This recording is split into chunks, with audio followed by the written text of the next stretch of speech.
whatever it is, no matter where you at, you share the gospel. You share your testimony. He's like, yo, Brother Kenny, are you saying the only reason why I'm alive is to share the gospel? Yeah, you're daggone right. Yo, because the thing is that it's an honor to have this call. Yo, because I was broken, right? It goes back to I was broken.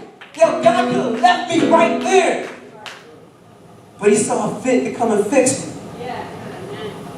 It's an honor for a servant to be walking into the home and treated as a child.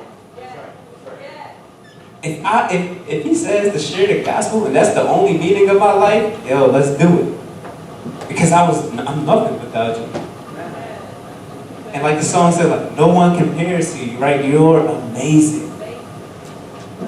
This work that he's done in my life has been amazing. Because I've tried, and I've tried, and I've tried, and it just kept failing. Going back to this well, this empty well. Fill up a little bit, a couple days later, I'm thirsty again. Right? God has a purpose, and he's intentionally met you, and he's specifically, purposefully sending you. Those two go hand in hand. God is the ultimate missionary, and his will for our lives is to make believers in where we are in this kingdom. We can't just keep complaining about the system, complaining about these things, and not being the change. Yo, there's a well that people keep going to, and it's our job to take them to where Jesus is. Because he's waiting, right?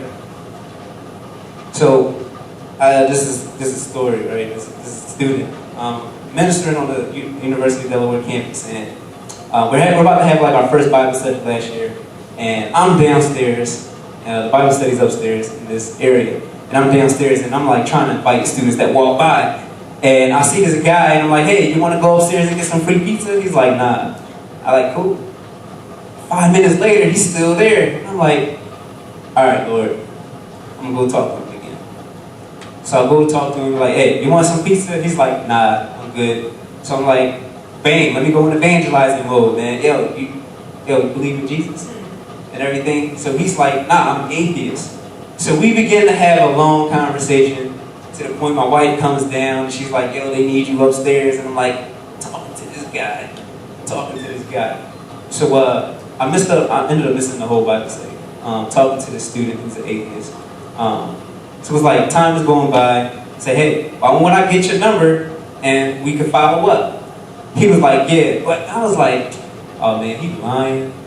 Yo, he don't want to get over with me, man. So a couple of days later, go by. That was a Thursday, so on Monday I seen him again. And he was like, hey, you still want to meet up with me? I was like, yo, why are you lying, man? Like, stop trying to play me. So I was like, yeah.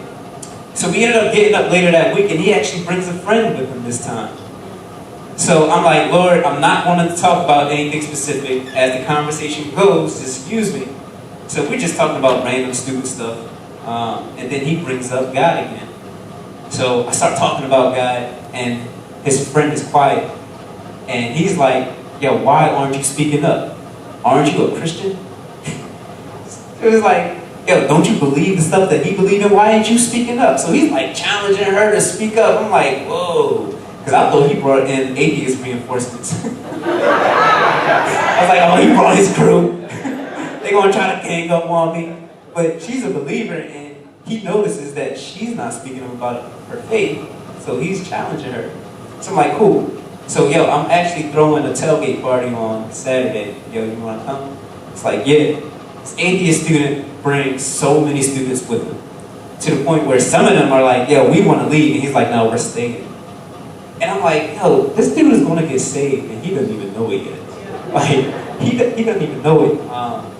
For like the whole year, so just getting up with him a lot, talking to him, and he's like, yo, I don't believe that, X, Y, Z. This past week, he came to his first Bible study. Yo, I was like so excited, man. And I got up with him yesterday, and he's like, just to see really where he is with it. He's like, yo, I'm not atheist anymore. I'm not agnostic. I'm just really seeking who God is at this point, man. And then I'm like, yo, are you? He said, I've even been reading my Bible and everything. And I was like, yo, that's what's up. So I'm like, yo, so you you need some help, like, I'm willing to get up with you, like, once a week and just do, like, some scripture studies. So, like, yeah, can you please do that? Right? Even as an atheist, this dude is already challenging believers, bringing people to places. Like, once he really devotes himself to the Lord, bro, he's going to make a change on that campus. The thing is, it's like, yo, God placed me there to meet this student. And not just placed me there, but he had me to stay instead of like being so focused on getting to the Bible study. He had me stay and embrace this child, embrace this student, I should say. Embrace this student and to have this conversation and to build this relationship that's ultimately going to lead him to the well where he's no longer thirsty, where he's no longer broken. But I'm telling you, beloved saints, we gotta open up our mouths. We gotta move. It doesn't matter where you are, how old you are. Christ said to go. That is a command.